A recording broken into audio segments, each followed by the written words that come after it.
En juillet 2010, un homme déclare la guerre aux forces de police de Northumbria. Vous voudriez que je me tue, mais je vous laisse une chance parce que je pars à la chasse aux flics. Après sa sortie de prison, Raoul Moat, 37 ans, tire sur son ex-compagne, tue son nouveau partenaire et blesse grièvement un officier de police en lui tirant dessus à bout portant. Moat a appelé le central des urgences et il a simplement dit à la police de Northumbria « Vous me croyez maintenant? Je viens d'abattre un de vos hommes. » Le pays tout entier se tourne vers la traque de Raoul Moat. Les gens suivaient chaque évolution de l'affaire. Et pendant cette semaine de chasse à l'homme, tout le monde avait sa télé ou sa radio allumée toute la journée. Après une confrontation dramatique avec la police, diffusée en direct à la télévision, Moat finit par retourner son arme contre lui. Il voulait être iconique, il voulait être célèbre, il voulait partir avec fracas. En seulement 7 jours, Raoul Moat a inscrit son nom dans l'histoire comme l'un des pires criminels au monde.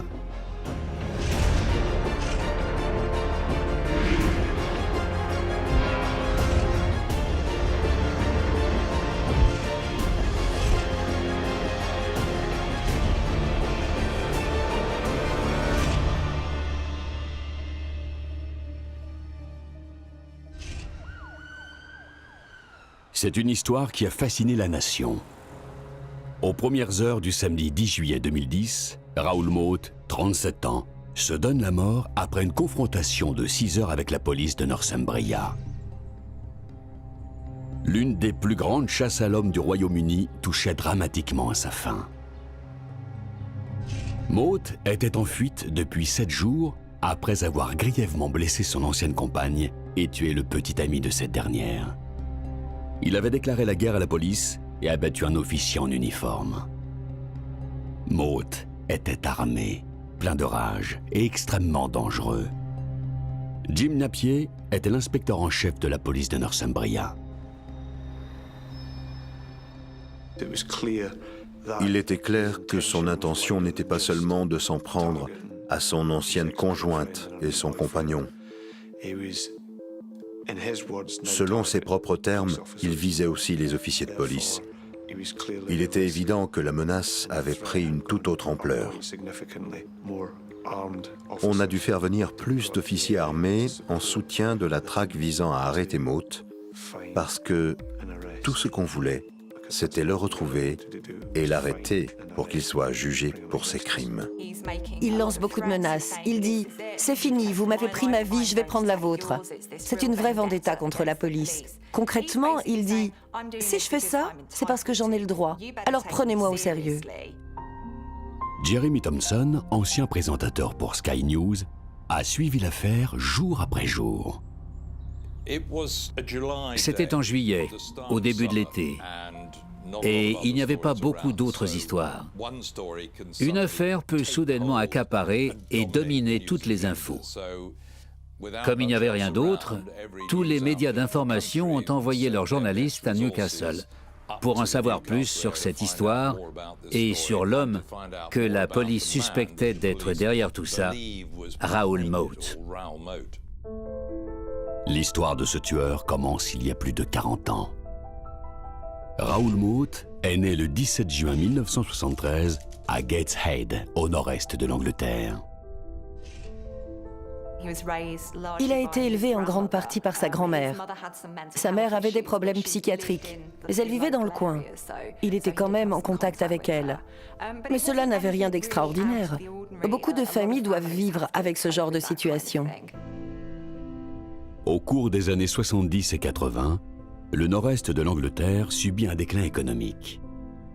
Ces grandes industries traditionnelles, comme les chantiers navals et les mines, sont fermées et beaucoup d'hommes perdent leur emploi. Ce n'était pas une région particulièrement prospère. Moat allait de toute façon devoir lutter pour trouver sa voie dans ce monde. Beaucoup d'adolescents subissent des changements, surtout à des points cruciaux de leurs jeunes années. Maud a quitté l'école à 16 ans. Il a connu beaucoup de changements à cette époque. Alors, il s'est passionné pour le bodybuilding. C'est quelque chose qu'on retrouve souvent chez les jeunes hommes des classes ouvrières, dans une région où les offres pour des emplois traditionnels d'hommes forts étaient rares. Ils cherchaient d'autres manières d'être des hommes, d'afficher leur virilité. Je pense que c'est ce que faisait Maud. Quand on fait quelque chose avec des résultats visibles, on est satisfait de réussir. Maud va aller de plus en plus loin et commencer à prendre des stéroïdes. Il est évident que Maud avait de graves problèmes psychiatriques depuis son enfance et qu'il avait décidé de s'afficher comme le grand gaillard du coin. Il faisait 1,90 m pour 108 kg. Il appréciait d'être ce grand homme très musclé. Il prenait clairement beaucoup de stéroïdes et les gens qui lui étaient proches répétaient à quel point il avait un sale caractère. Maud était quelqu'un qui avait ce que j'appellerais un manque de contrôle comportemental. C'était quelqu'un qui démarrait au quart de tour, quelqu'un qui s'énervait très rapidement. Si on ajoute des stéroïdes à cela, on obtient ce que les gens appellent la rage des stéroïdes, une incapacité à contrôler son tempérament. Cela fait monter les niveaux de testostérone dans le corps. Quand quelqu'un a une tendance à l'agressivité et qu'on rajoute ce genre de produit, on a un mélange très toxique. Maud a trouvé du travail comme élagueur et son apparence physique est un avantage pour son autre emploi de videur de boîte de nuit. En 2005, à 32 ans, il est surpris par la police avec un poing américain et un sabre japonais. Ses démêlés avec la justice sont nombreux. Il était connu de la police pour des incidents de violence conjugale. Il a eu plusieurs compagnes avec lesquelles il avait des relations conflictuelles et où la police a dû intervenir. Il a été arrêté pour des violences en général sans gravité. En 2010, âgé de 37 ans, Maud a plusieurs enfants de partenaires différentes. Sa dernière conjointe, Samantha, avait 15 ans de moins que lui. Ils se sont fréquentés par intermittence pendant 6 ans et ont mis au monde une fille. La relation entre Samantha et Maud était une relation de domination extrême, que je qualifierais même d'abusive. Maud pensait que Samantha était son bien. Il avait le contrôle sur elle.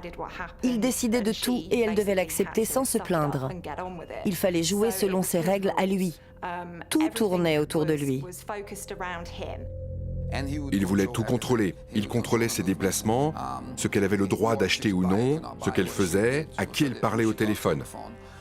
Évidemment, Samantha devait se sentir complètement soumise. Elle n'avait le droit de rien faire. Dans ce genre de relation, on voit souvent que les femmes marchent sur des œufs pour ne pas énerver leur conjoint violent. Mais en même temps, il est très difficile pour elles de partir. Souvent, vu de l'extérieur, on se dit « Mais pourquoi rester dans une telle relation ?» Eh bien, souvent, c'est pour leur propre sécurité, car elles savent que si elles partaient, elles seraient en grand danger. Samantha souhaite désespérément quitter Raoul Maud. En mars 2010, l'occasion se présente.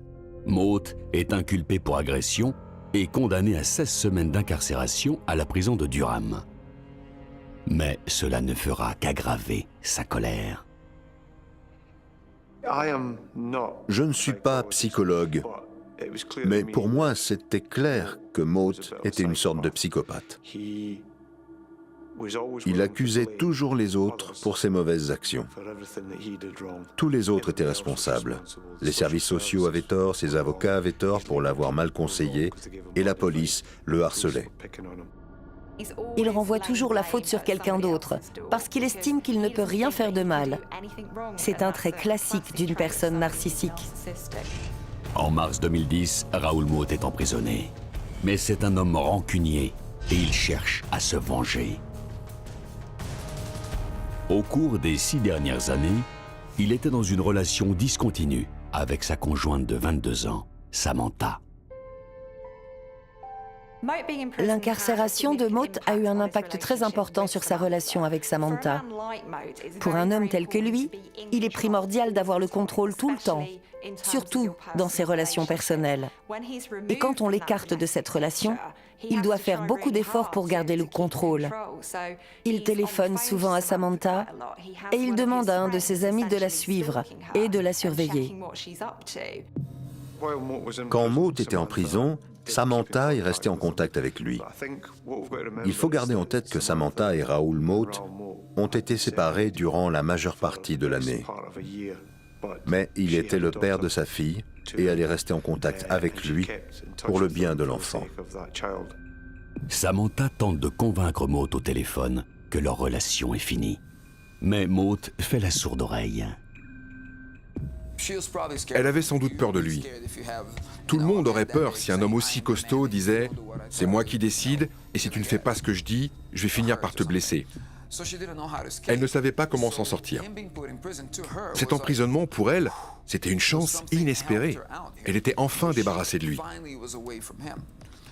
Mais l'ennui, c'est qu'elle savait qu'il allait revenir. Dans sa tête, leur relation n'était pas finie. Pour lui, ils allaient se réconcilier. Mais elle ne comptait pas du tout là-dessus. Et en quelque sorte, la goutte d'eau qui a fait déborder le vase, c'est quand elle lui a annoncé qu'elle avait un nouveau compagnon, Christopher Brown. Christopher, un professeur de karaté de 29 ans, originaire du Berkshire, s'est installé à Newcastle en octobre 2009. Il rencontre Samantha en juin 2010, alors que Mote est encore en prison. Sally, la mère de Christopher, ignorait tout de leur relation. Autant que je sache, Sam et Christopher se connaissaient depuis 15 jours seulement. Ils ne sortaient pas ensemble depuis très longtemps. Christopher m'avait dit qu'il allait passer le week-end à Newcastle. Ah, j'ai dit d'accord. Et puis j'ai reçu un coup de fil quelques jours plus tard. Il m'a dit « Maman, j'ai une chance de travailler ici. Je vais rester. » Ça me plaisait pas, mais soit. Il s'était installé et il avait l'air d'aimer ce qu'il faisait. Samantha dit à Mote que son nouveau petit ami est policier. Christopher n'a jamais été policier, jamais. Il était professeur de karaté. Il n'a jamais songé à rejoindre la police.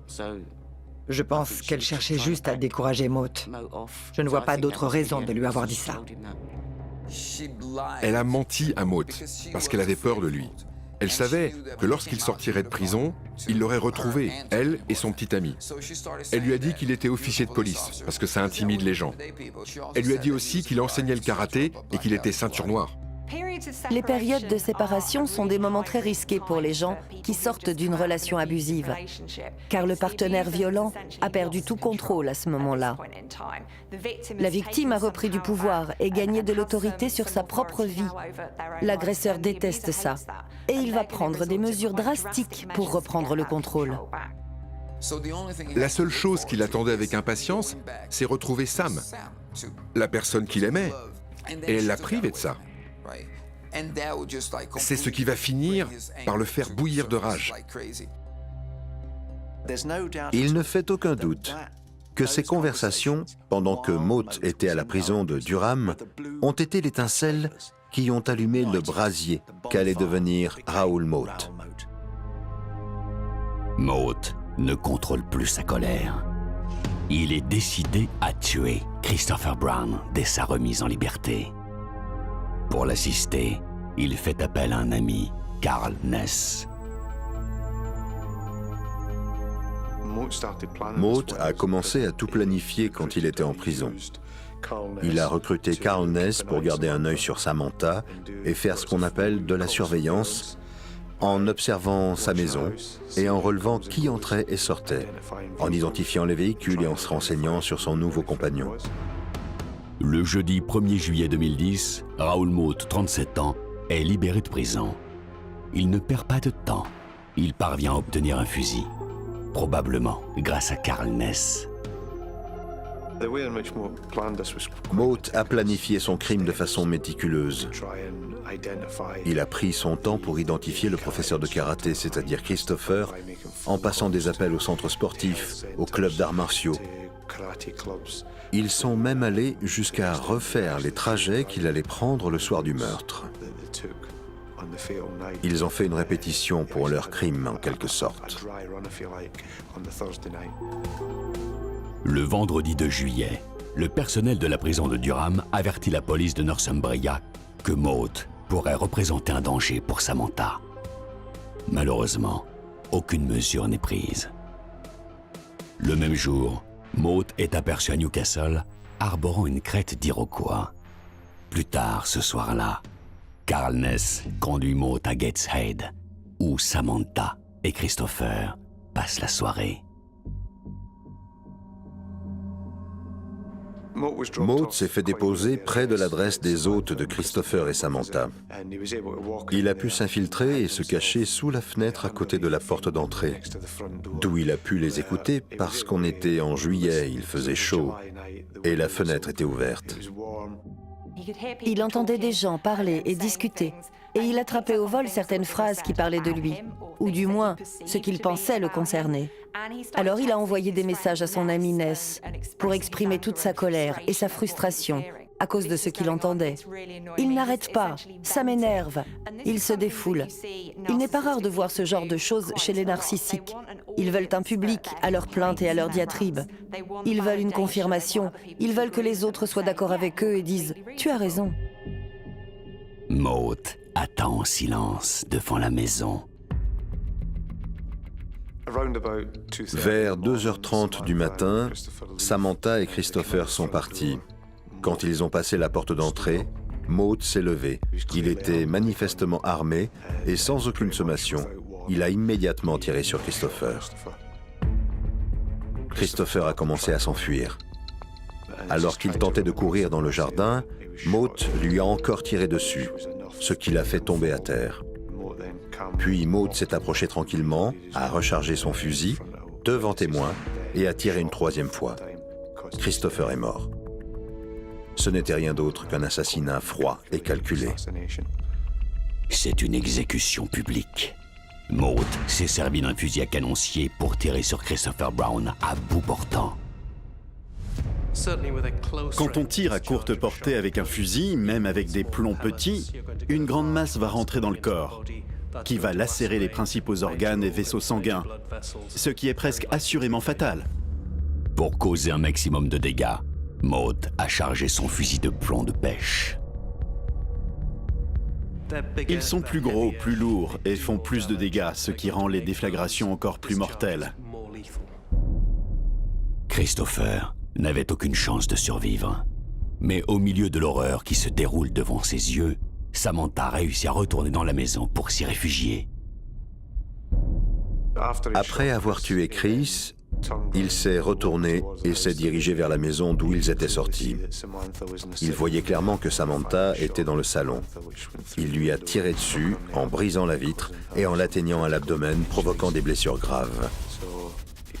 Il avait mortellement blessé une victime, grièvement blessé la seconde, et il s'est tranquillement éloigné de la maison. Maud ignore complètement s'il a tué Samantha ou non. La plupart des gens, lorsqu'ils commettent un meurtre, sont absolument horrifiés de ce qu'ils ont fait. Ils n'arrivent pas à réaliser l'ampleur de leur acte. Ils sont souvent en état de choc et ne savent littéralement plus quoi faire ensuite. Mais Maud était très calme, très réfléchi. Il a appelé son ami et lui a dit « j'ai la pêche ». Et s'il se sentait aussi bien, c'est parce qu'il pensait avoir restauré l'ordre naturel des choses. Il s'estimait en droit de commettre ces crimes. Maud quitte nonchalamment les lieux, son fusil à la main. Pour lui, cela devait être comme une mission accomplie. Il semblait assez calme et satisfait de lui-même. Mais il ne le restera pas bien longtemps. Raoul Moat a tué Christopher Brown et grièvement blessé Samantha devant les autres invités. La police recherche l'homme de 37 ans, mais il a un coup d'avance. Moat a confié à son ami une lettre à donner à la police plus tard dans la journée. Elle avertit les inspecteurs qu'ils vont payer pour ce qu'ils ont fait. Il avait écrit une lettre de 49 pages pour expliquer toutes ses plaintes à propos de différentes choses. On voit souvent cela chez les personnes narcissiques. Quand elles ont une plainte à faire, quand elles sont en colère, une explication rapide ou un résumé ne leur suffit pas. Elles vont s'expliquer en long, en large et en travers.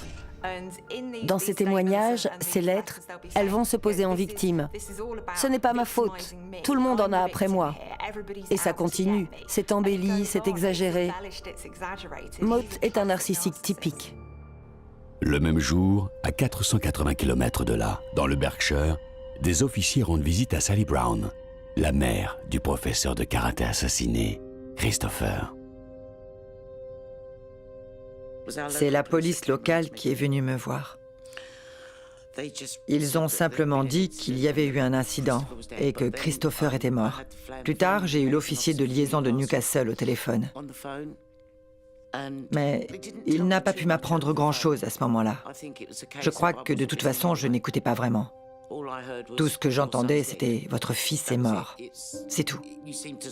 On est coupé de tout le reste. Quand on vous annonce une telle chose, je crois que le corps et le cerveau réagissent différemment. Comment le décrire? On entend les gens qui vous parlent, et à ce moment-là, j'étais chez moi. J'écoutais ces gens au téléphone et je parlais aux officiers qui étaient avec moi dans la maison.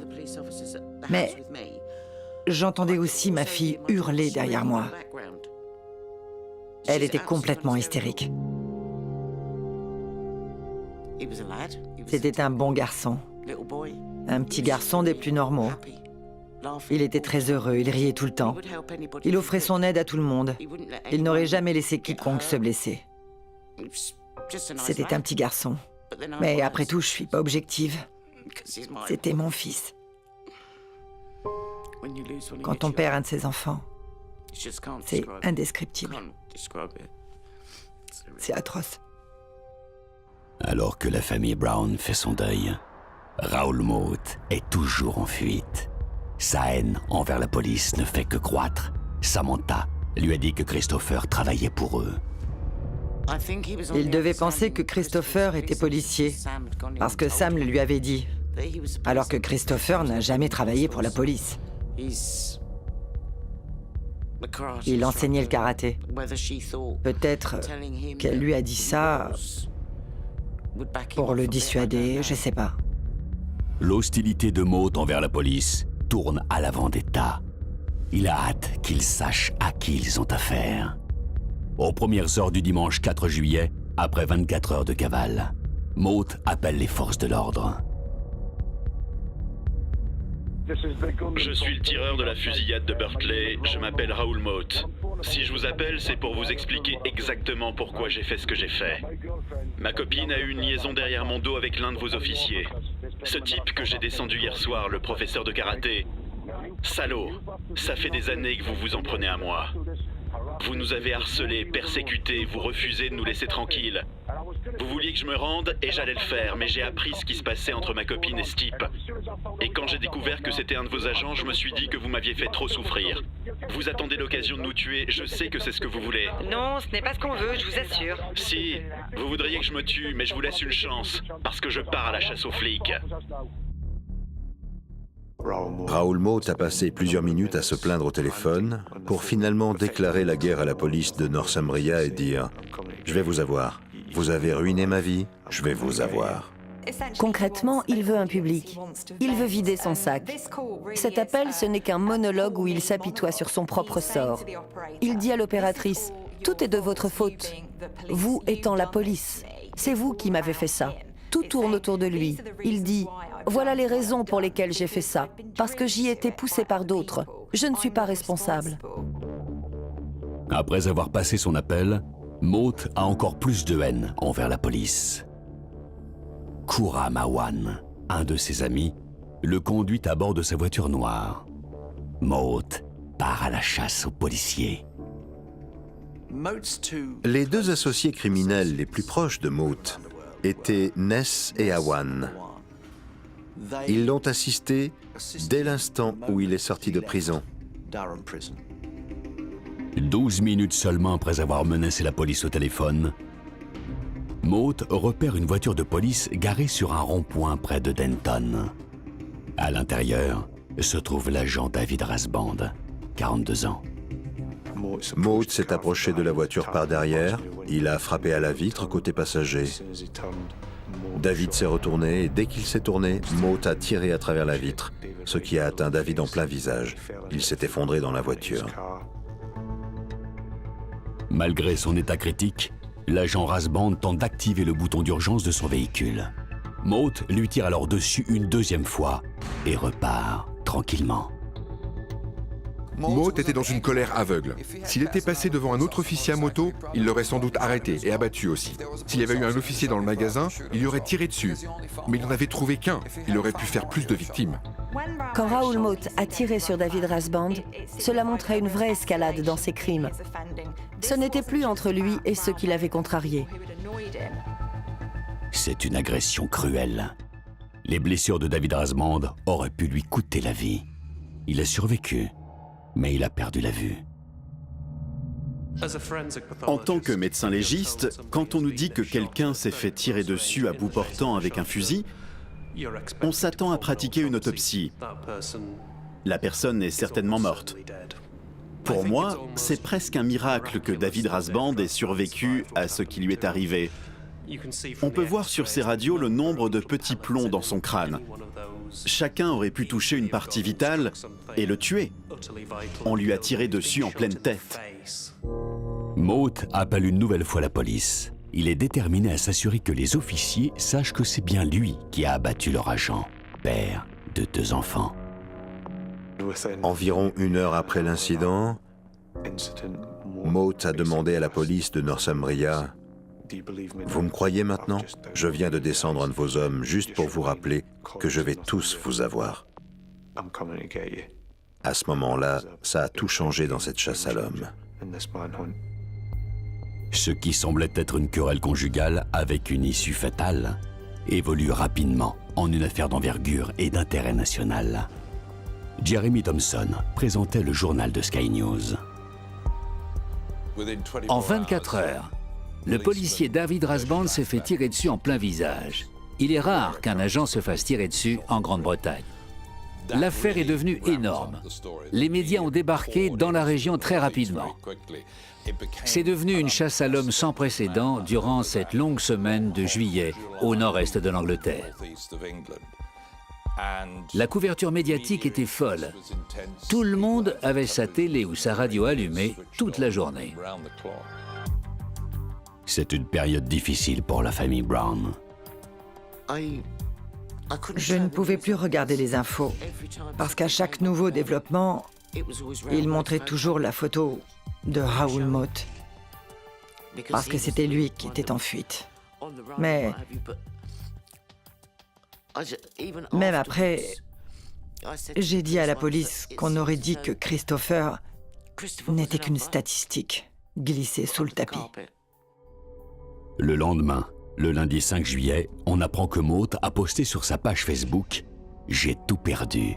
Attendez de voir ce qui va se passer. » Comme son comportement devient de plus en plus imprévisible, les autorités avertissent le public de ne pas l'approcher. Il ne s'agissait plus seulement de Raoul Mote et de ses problèmes personnels. Il y avait un véritable risque pour le public. Cette affaire avait pris une ampleur incroyable. L'opération a été renforcée par les forces de police de tout le pays. Les collègues de Londres, de Liverpool, de Manchester, on nous a envoyé de l'équipement d'Irlande du Nord. La réponse a été énorme, parce que le maintien de l'ordre quotidien devait continuer dans la région. Il fallait avoir des agents en nombre et ils devaient avoir le bon équipement. Ils devaient être armés. L'ampleur était inimaginable. Non seulement ils avaient 160 officiers armés, mais aussi des véhicules blindés, des chiens pisteurs spécialement entraînés, des hélicoptères et même un avion de la Royal Air Force qui patrouillait au-dessus de la région. C'était une réaction extraordinaire pour ce qu'il n'était qu'un homme en liberté, armé d'un fusil.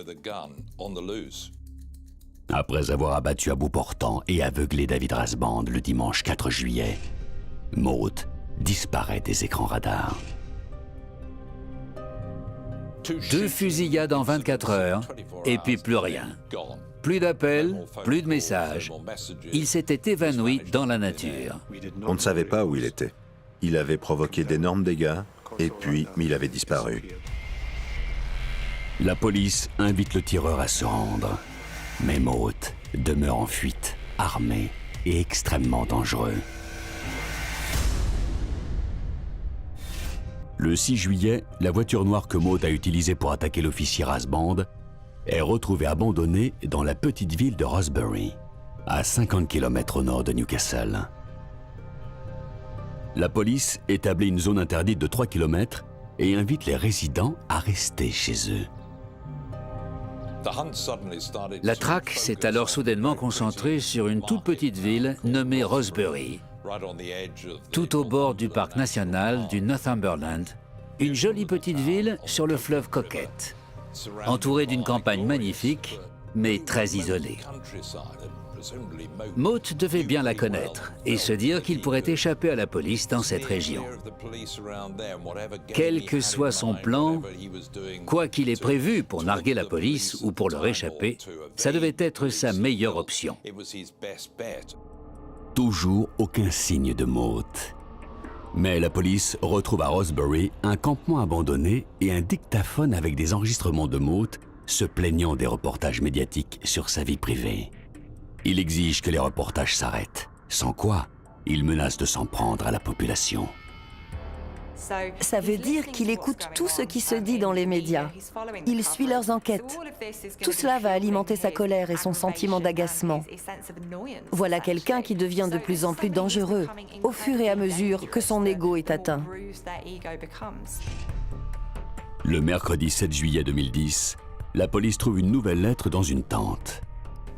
Elle est adressée à son ex-conjointe, Samantha.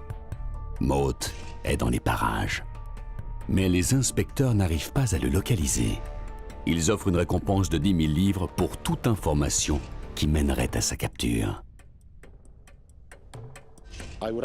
Je demande à la population de donner à la police et aux forces de l'ordre de Northumbria toute information jugée pertinente. Nous offrons une récompense de 10 000 livres à celui ou celle qui nous permettra d'arrêter M. Mote. L'intérêt des médias pour l'affaire redouble d'intensité, avec des reportages en continu. Le jeudi 8 juillet, Mote est en cavale depuis 5 jours, mais la police a enfin de nouveaux éléments. L'un des développements les plus curieux de cette affaire, c'est qu'à un moment donné, après plusieurs jours de traque, la police nous apprenait que, d'après eux, Mote avait 2 otages. Étrangement, cette histoire s'est renversée. Et on apprend d'un coup qu'ils ont arrêté 2 hommes, Ness et Awan, qu'ils pensent être les amis, les assistants et les complices de l'homme en fuite, Raoul Mote. En 24 heures, on est passé de 2 otages à 2 hommes arrêtés et suspectés d'être impliqués dans la cavale de Mote et peut-être même dans les fusillades. L'arrestation des complices de Mote, Carl Ness, 26 ans, et Khurram Awan, 23 ans, n'est qu'un événement de second plan dans la chasse à l'homme de Rosebery. Pour l'heure, les médias sont contraints au silence. Ce n'était pas un silence total, mais on a dû faire taire certains détails personnels qui risquaient de perturber Mote encore plus qu'il ne l'était et le rendre encore plus dangereux. La traque de Raoul Mote a élevé le tueur à un étrange objet de culte. Pour certaines personnes, Raoul Mote est un anti-héros. Il représente celui qui se dresse contre l'autorité, celui qui ne suit pas les règles. Pour certains, cela vaut d'être admiré, malheureusement. Mote n'a plus beaucoup de temps. Le vendredi 9 juillet, une résidente signale un homme marchant au bord de la rivière à Rosebery. Elle a prévenu une patrouille de police qui est allée vérifier. Dès que Mote a aperçu la voiture de police, il s'est mis à genoux. Il a placé le fusil contre sa tête et c'est là que la confrontation a commencé. Certaines de ces images me resteront toujours. Je m'en souviens très bien. Les informations diffusaient la scène en direct avec Mote à genoux. C'est l'image de Raoul Mote qui est restée gravée dans tous les esprits. Le soir du vendredi 9 juillet, le pays entier est devant son écran de télévision pour voir un drame se dérouler. Mais ce n'est pas un film, c'est la réalité. La police est aux prises avec un homme imprévisible, armé et extrêmement dangereux. On avait des négociateurs qui étaient sur place face à face. Ils ont passé 6 heures à lui parler et à essayer de le convaincre que la meilleure chose à faire était de poser son arme et de se rendre à la police. La police est déterminée à s'assurer que Mote sorte vivant de cette confrontation. La présence des médias rajoute une pression sur leurs épaules. On se concentrait sur notre travail, mais on travaillait tout en sachant qu'il y avait des milliers de gens qui nous regardaient, qui nous scrutaient et même pour certains, qui nous jugeaient. Mais Mote ne compte pas se rendre aussi facilement. Et l'affaire continue d'attirer l'attention des médias. Le plus extraordinaire dans cette histoire, c'est l'implication de célébrités, notamment juste avant que la chasse à l'homme ait trouvé son issue fatale. On a eu cette scène étrange où Gaza, Paul Gascoigne, le célèbre footballeur, est arrivé en robe de chambre en prétendant qu'il connaissait Raoul Mote. Il lui proposait de boire une bière s'il se rendait. Ça n'a rien donné. La police a poliment demandé à Gaza de quitter la ville et n'a rien voulu savoir de plus. Du vendredi 9 juillet, la scène s'étend jusqu'aux premières heures du samedi et la tension reste à son comble.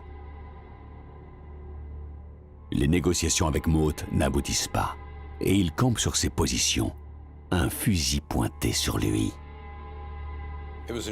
C'était une nuit incroyablement longue et tendue. Il faisait noir, on ne voyait pratiquement rien de ce qui se passait. On n'apercevait que les contours du cordon de police. Ça a duré jusqu'après minuit et c'est vers 1h du matin qu'une série d'événements dramatiques s'est déclenchée. On ne voyait rien, c'était confus, il faisait noir. C'était très difficile de savoir exactement l'enchaînement des événements. Dans une ultime tentative de capturer Mote, la police décide d'utiliser un taser contre lui. Ils veulent à tout prix l'arrêter vivant. Pour cette opération, les tasers utilisés étaient des tasers à longue portée, comme des fusils, dont l'usage n'avait pas encore été approuvé pour la police. Mais quand on est déterminé à arrêter quelqu'un, à le faire juger pour les crimes qu'il a commis, et ce, de la manière la moins dangereuse possible, il faut tout essayer, coûte que coûte. Mais ça n'a pas marché. À environ 1h15 du matin, le dimanche 10 juillet, une déflagration, suivie de cris, révèle que Raoul Mote s'est suicidé. Je pense que la police n'avait aucune chance de convaincre Mote.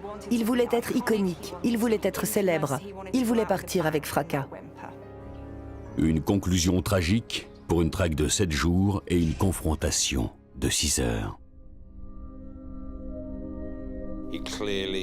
Il avait clairement décidé qu'il ne serait pas capturé vivant. Il ne voulait pas retourner en prison, c'était sa dernière bataille. C'est à ce moment-là qu'il a décidé de partir, d'abandonner sans se laisser prendre. Mote mort, la police peut se focaliser maintenant sur ceux qui l'ont aidé au cours de ces 7 jours. Lors du procès au tribunal de Newcastle en mars 2011, les deux complices de Mote, Carl Ness, 26 ans, et Koura Mawan, 23 ans, sont inculpés pour conspiration de meurtre, tentative de meurtre et vol à main armée. Awan est condamné à un minimum de 20 ans de prison. Ness est également inculpé pour meurtre et détention d'armes à feu et reçoit une peine de 40 ans. L'avocat de Khurram Awan déclare aux journalistes « Ce procès, c'est Hamlet sans le prince ». C'étaient les complices de Moat. Ils étaient, dans tous les sens du terme, des apprentis sorciers. Ils étaient là pour faciliter le plan de Moat qui deviendra célèbre. Il voulait son quart d'heure de gloire et il aura fini par l'avoir. Autre conséquence tragique. En février 2012, l'agent David Razband se suicide. Incapable de vivre avec sa cécité depuis la fusillade, il se tue par pendaison. Pour ses collègues de la police de Northumbria, David est devenu la deuxième victime de Moat.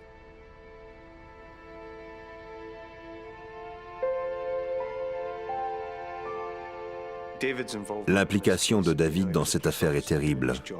Ce n'était qu'un officier de police qui faisait son travail du mieux qu'il le pouvait. Et d'un coup, il reçoit des blessures horribles qui ont changé sa vie. Selon moi, elles ont conduit à sa mort. Je tiendrai toujours Raoul Moat pour responsable de la mort de David Razband. Ces gens-là font ce qu'ils veulent sans penser aux conséquences pour ceux qu'ils laissent derrière eux. On dit que ça va en s'arrangeant, mais non, c'est pire. Tout le monde parle de l'affaire Raoul Moat, mais elle a commencé par l'enquête pour le meurtre de Christopher Brown. Pour l'équipe d'enquêteurs, elle est restée telle qu'elle. La seule chose dont Brown est coupable, c'est d'avoir aimé une fille que Moat croyait posséder et qu'il voulait récupérer à tout prix. Il ne faut pas oublier que Christopher a été la première victime dans cette affaire. Christopher était quelqu'un d'insouciant, de joyeux. C'était un bon fils, un bon ami, un bon frère. Il ne quitte jamais nos pensées. Il me manque beaucoup.